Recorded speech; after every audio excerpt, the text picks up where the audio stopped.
మన జీవితంలో అసలైన యుద్ధం ఎక్కడ జరుగుతుంది? బయట ప్రపంచంతోనా? కాదు, మన లోపలే. మరి ఆ అంతర్గత ప్రపంచాన్ని గెలిచి మన ఆలోచనలు, అలవాట్ల మీద పూర్తి అధికారం అంటే సార్వభౌమాధికారం ఎలా సాధించాలో ఈరోజు వివరంగా తెలుసుకుందాం. ఒక్క క్షణం నిజాయితీగా ఆలోచించండి. మీ ఏకాగ్రతను, మీరు చేసే పనులను నిజంగా ఎవరు కంట్రోల్ చేస్తున్నారు? అది మీరేనా, లేక మీ మనసు ఎటు చెప్తే అటు వెళ్ళిపోతున్నారా? ఈ ఒక్క ప్రశ్నకు సమాధానంలోనే మన ప్రయాణం మొత్తం ఆధారపడి ఉంది. చాలామందికి, ముఖ్యంగా పెద్ద పెద్ద లక్ష్యాల కోసం ప్రయత్నిస్తున్న వాళ్లకు, వాళ్ల లోపలి ప్రపంచం ఎలా ఉంటుందంటే, ఒక రాజ్యం ఉంటుంది, కాని ఆ రాజుకి కంట్రోల్ మొత్తం పోయినట్టుంటుంది. అంతా గందరగోళం, అస్తవ్యస్తం. ఈ లోపల జరిగే గొడవే మన అస్థిరతకు, పనులను వాయిదా వేయడానికి, ఏకాగ్రత లేకపోవడానికి అసలైన కారణం. ఇక్కడ సంస్కారాలు అంటే మనకు తెలియకుండానే మనలో లోతుగా పాతుకుపోయిన అలవాట్లనమాట. మనమొకటి చేద్దామనుకుంటాం, కానీ మన అలవాట్లు మనల్ని ఇంకోవైపు లాగుతూ ఉంటాయి. ఇక్కడే అసలు ప్రశ్న మొదలవుతుంది. మనం మనస్సు అనే రాజ్యంలో ఒక సాధారణ పౌరుడిలా అలవాట్లకు బానిసగా బతుకుతున్నామా, లేక దానికి నిజమైన పాలకుడిగా, చక్రవర్తిగా ఉన్నామా? ఈ తేడాని గనక మనం అర్థం చేసుకోగలిగితే మన సమస్యలన్నిటికీ మూలం తెలిసిపోతుంది. సరే, ఈ సమస్యని పరిష్కరించాలంటే ఏం చేయాలి? ఈ మూల గ్రంథం ఒక అద్భుతమైన మార్పును సూచిస్తోంది. అదేంటంటే, మన గుర్తింపునే పూర్తిగా మార్చుకోవడం. మనం బాధితులం కాదు, పాలకులం అనే భావనను మనసులోకి బలంగా తెచ్చుకోవడం. ఈ కాన్సెప్ట్నే స్వరాజ్యం అంటారు. అంటే మనమీద మనకు పూర్తి కంట్రోల్. ఇదేదో మోటివేషన్ కోసం చెప్పే మాట కాదు.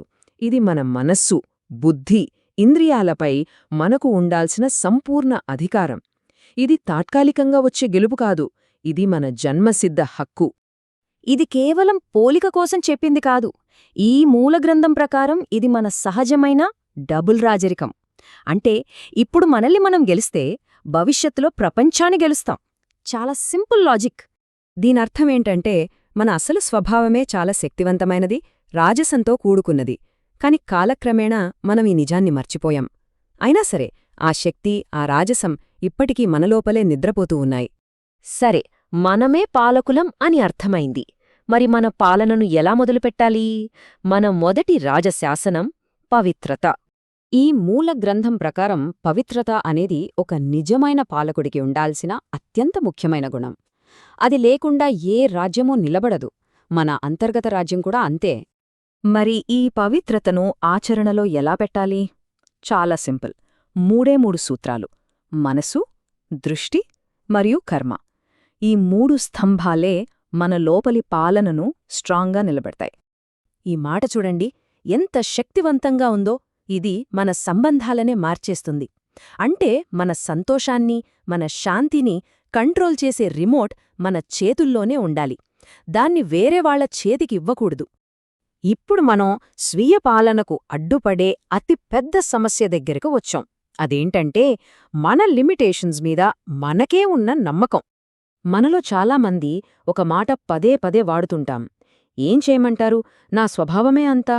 కానీ ఈ ఆలోచనే మనల్ని బంధించే అతి పెద్ద సంకెళ్లను ఈ మూలగ్రంథం చెబుతోంది. అసలా చెడ్డ అలవాట్లు నిజంగా మన స్వభావమా?